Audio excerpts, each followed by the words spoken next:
కాస్త రిచ్గా కనిపించే మిడిల్ ఏజ్ అంకుల్స్ ఎక్కడైనా కనిపిస్తే ఓ అందమైన యువతి వచ్చి పలకరిస్తుంది.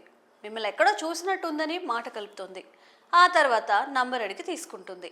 ఆ మరుసటి రోజు ఫోన్ చేసి ఇంటికి టీ తాగేందుకు పిలుస్తుంది. సరే, పిలిచింది అమ్మాయే కదా అని ఎగేసుకుంటూ వెళ్ళారో అడ్డంగా బుక్ అయిపోతారు, జాగ్రత్త. ఇంటికి వెళ్ళగానే మరింత హాట్గా రెడీ అయ్యి మత్తుగోల్పే మాటలతో ముగ్గులోకి దింపుతున్నారు.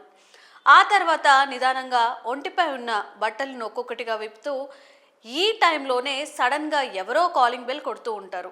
వెళ్ళి చూస్తే పోలీసులు. ఇంకేముంది, అమ్మాయితో నీకేం పని, అమ్మాయితో ఇక్కడ ఏం చేస్తున్నావు, వ్యభిచారం చేస్తున్నావా, ఇలాంటి ప్రశ్నల వర్షం కురిపిస్తారు పోలీసులు.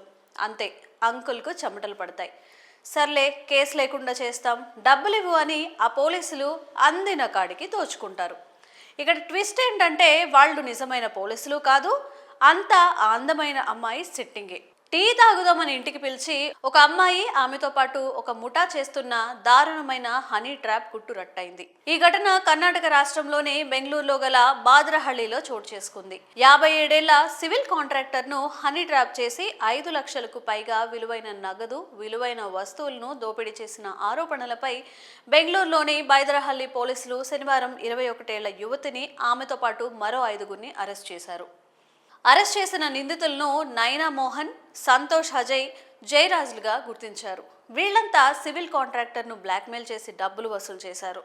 సివిల్ కాంట్రాక్టర్ స్నేహితుడు 6 నెలల క్రితం అతనికి నైనను పరిచయం చేశాడు. కాంట్రాక్టర్తో సన్నిహితంగా మెలిగిన ఆమె తన కుమారుడికి వైద్యం చేయించేందుకు డబ్బులు అడిగింది. దీంతో సదరు కాంట్రాక్టర్ 14,000 బదిలీ చేశాడు. నైనా కాంట్రాక్టర్ను పలు సందర్భాల్లో పిలిచినప్పటికీ అతను ఆమె ఇంటికి వెళ్లలేదు. కానీ తరచుగా ఫోన్లో మాట్లాడుకునేవాళ్ళు. ఈ క్రమంలో డిసెంబర్ 9న ఆ మహిళ అంకుల్ టీ తాగుదాం రండి అంటూ సివిల్ కాంట్రాక్టర్ను తన నివాసానికి ఆహ్వానించింది. అతను వచ్చిన తర్వాత ముందే వేసిన స్కెచ్ ప్రకారం నైనా స్నేహితులు పోలీస్ వేషంలో కనిపించారు. సివిల్ కాంట్రాక్టర్ ఆమెతో కలిసి వ్యభిచార రాకెట్ నడుపుతున్నాడని పేర్కొంటూ అరెస్ట్ చేయమని బెదిరించినట్లు పోలీసులు తెలిపారు. ఆ సమయంలో కాంట్రాక్టర్ దగ్గర ఉన్న 29,000 నగదు, 5 లక్షల విలువైన బంగారు ఆభరణాలను నిందితులు తీసుకెళ్లారు. ఈ సమయంలో ఏం తెలియనట్లు నైనా అమాయకురాలిగా నటించింది.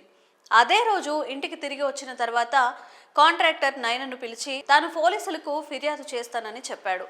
తనకు సహకరించాలని కోరాడు. కానీ అందుకు నైనా ఒప్పుకోలేదు. దీంతో ఆమె కూడా ముఠాలో భాగమని కాంట్రాక్టర్కు అర్థమైంది. అనంతరం కాంట్రాక్టర్ పోలీసులకు ఫిర్యాదు చేయడంతో నిందితులను అరెస్ట్ చేశారు. మరి ఈ ఘటనపై మీ అభిప్రాయాల్ని కామెంట్స్ రూపంలో తెలియజేయండి.